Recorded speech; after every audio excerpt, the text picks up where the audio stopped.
reading for you. I'm Taren S, a High Priestess of traditional witchcraft. I'm a Crossroads witch, where we embrace both the dark and the light. And I've been brewing magic for almost 40 years now. Come on in, let's brew some together. Hello, hello! I am so happy to see you all here today. Of course, you know I'm going to say we got another good topic. All right, and today's topic is, what do those smart witches read? You know, we talk about the academics, all right? And I'll even periodically say, I'm an academic witch. What am I saying? What does that mean? We are reading things in which are through universities, professors, anthropological departments, archaeology departments. We're reading the history of magic, so to speak.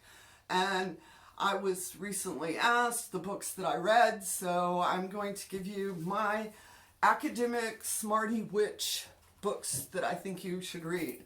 I'm going to start with the 3 books of occult philosophy, because this is a foundation magic book. You can see my tags. By Henry Cornelius Agrippa. This is the basis of modern magic, occultism. All right, this is where it all comes from, where we get most of our baseline ideas. And he draws back off of further without getting too deep into it. If you want to know how magic works within the Western world, all right, that's a foundation book.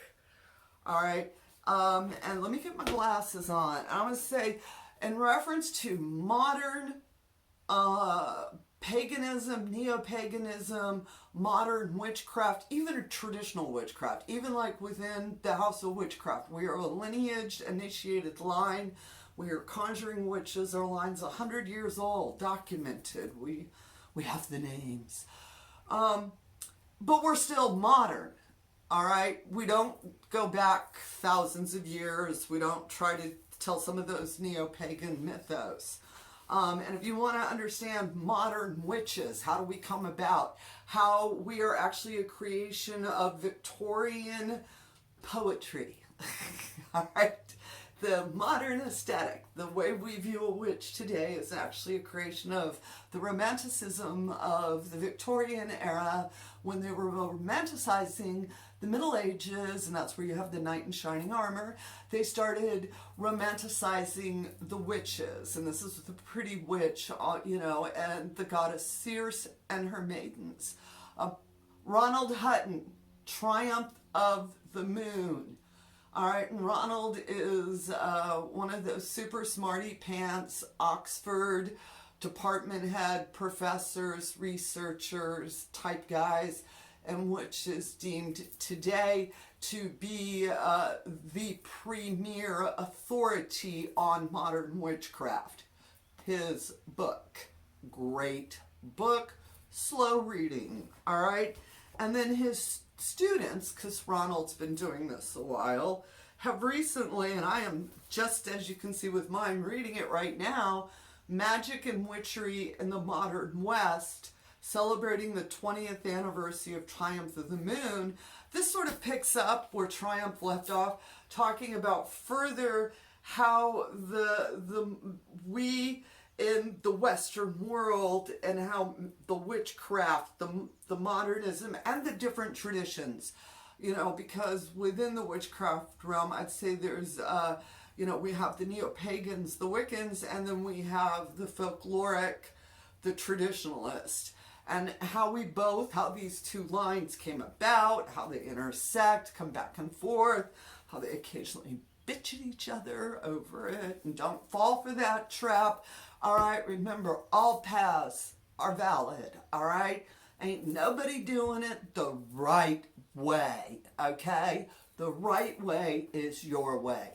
Do not fall into that trap.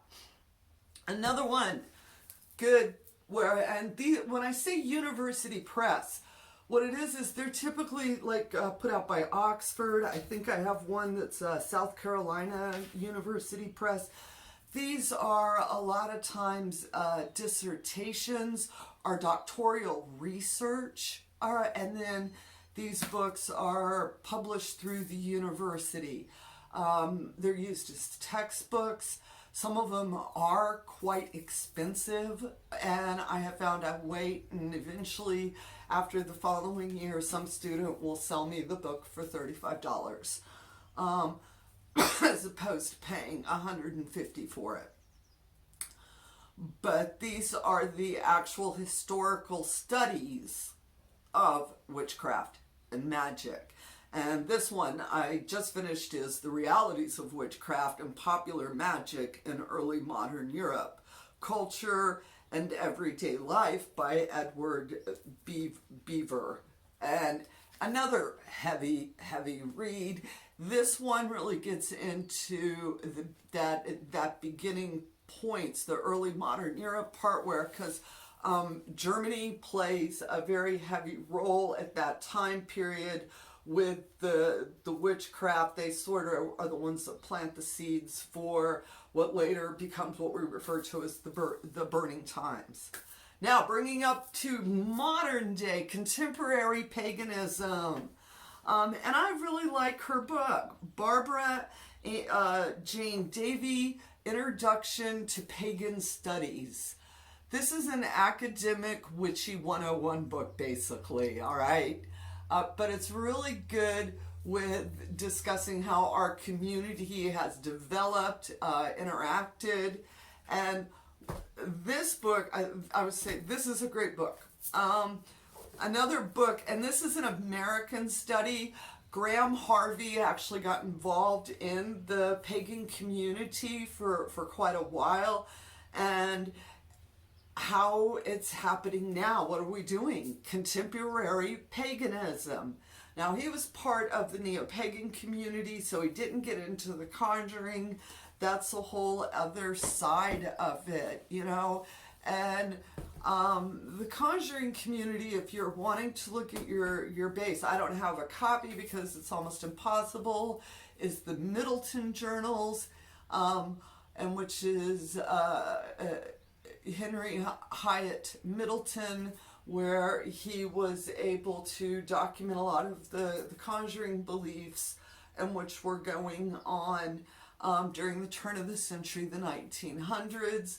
And another folklore, a series about what was actually going on, what the people were doing. They documented it, is referenced as the Foxfire Project.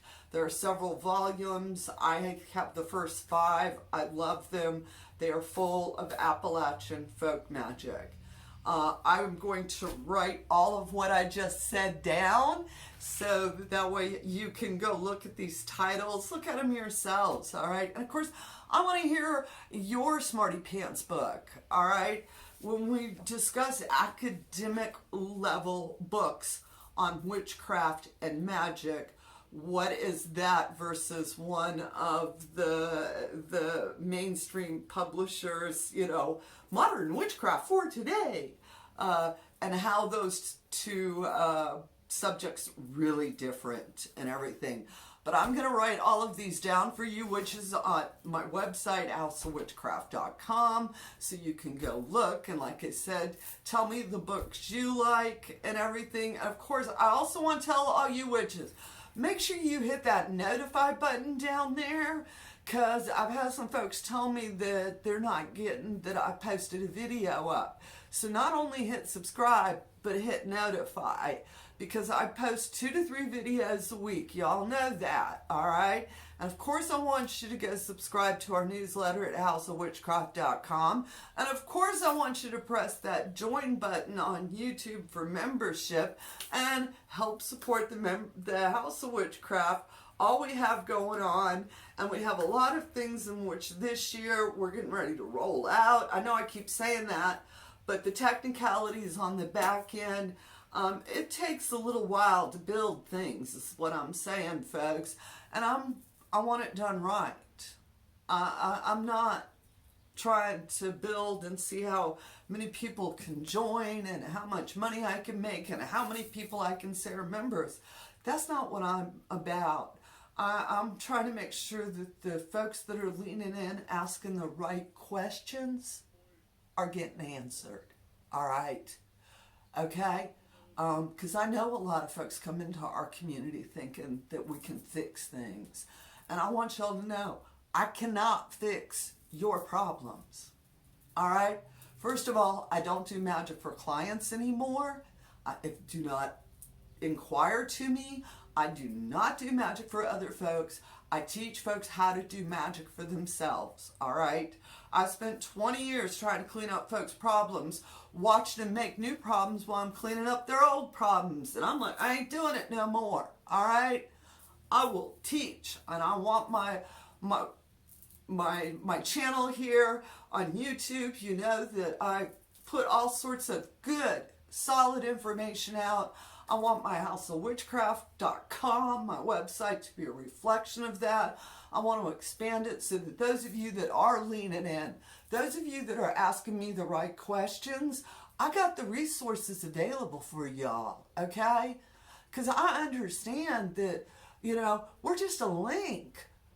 I'm just a link in a line of magic, and the links don't happen unless we pass on the information to the new ones. And you guys are the next link in our magical history that I was just talking about, all these other folks, all right? And 100,000 years from now, they're going to be looking back and writing about us. So make sure, you know, you look good. You know what I'm saying, witches. You know what I'm saying. All right, like I said, I'll have all this on the website available for y'all. And, of course, tell me the books that you like as well. And I want y'all to have as bright of a blessed day as I'm having. And, of course, as always, amen. Blessed be, ashe, and a-bo-bo.